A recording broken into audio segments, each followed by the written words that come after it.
Praise the Lord. இன்னைக்கு ஏசப்பா உங்களை பார்த்து சொல்ற வார்த்தை என்ன அப்படின்னா, நாம் எதையாகிலும் அவருடைய சித்தத்தின்படி கேட்டால் அவர் நமக்கு செவி கொடுக்கிறார் என்பதே அவரை பற்றி நாம் கொண்டிருக்கிற தைரியம். ஆமீன். இன்றைக்கு நிறைய நேரங்கள்ல நம்ம கேட்கறது ஏன் நடக்க மாட்டுது அப்படின்னா, அவருக்கு பிரியமில்லாத காரியத்தை தான் நம்ம அதிகமா கேட்கிறோம்.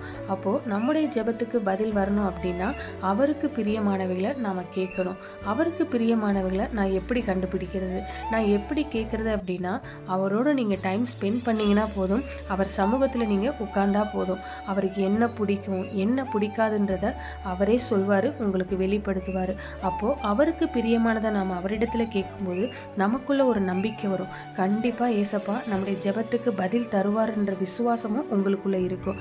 அதை விட்டுட்டு நம்ம இஷ்டத்துக்கு எதையாவது கேட்டுட்டு அவருக்கு பிடிக்காதுன்னு தெரிஞ்சும் அவர்கிட்ட கேட்டுட்டு அது நடக்கல அப்படின்னோன்னு ஆண்டவர் மேல கோபப்படுறது எந்த விதத்திலுமே நியாயமே கிடையாது.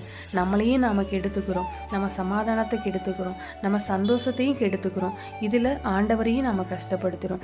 சில நேரங்கள்ல நாம் ஆண்டவர்கிட்ட ஒரு காரியத்துக்காக அதிகமா ஜெபம் பண்ணியும் அவர் தராம இருக்கிறது நம்முடைய நல்லதுக்காக தான். நிறைய நேரங்கள்ல நாம ஆண்டவர்கிட்ட அப்பம்னு நினைச்சு கல்லை கேட்கிறோம். நமக்கு அது அப்பம் மாதிரி தான் தெரியுது. ஆனா ஆண்டவருக்கு நல்லாவே தெரியும் இவன் கேட்கறது கல்லுன்னு. புரியுதா உங்களுக்கு? அதனாலதான் நம்ம பிரேயர் பண்ணியுமே சில காரியங்கள் தடையாவே இருக்கு.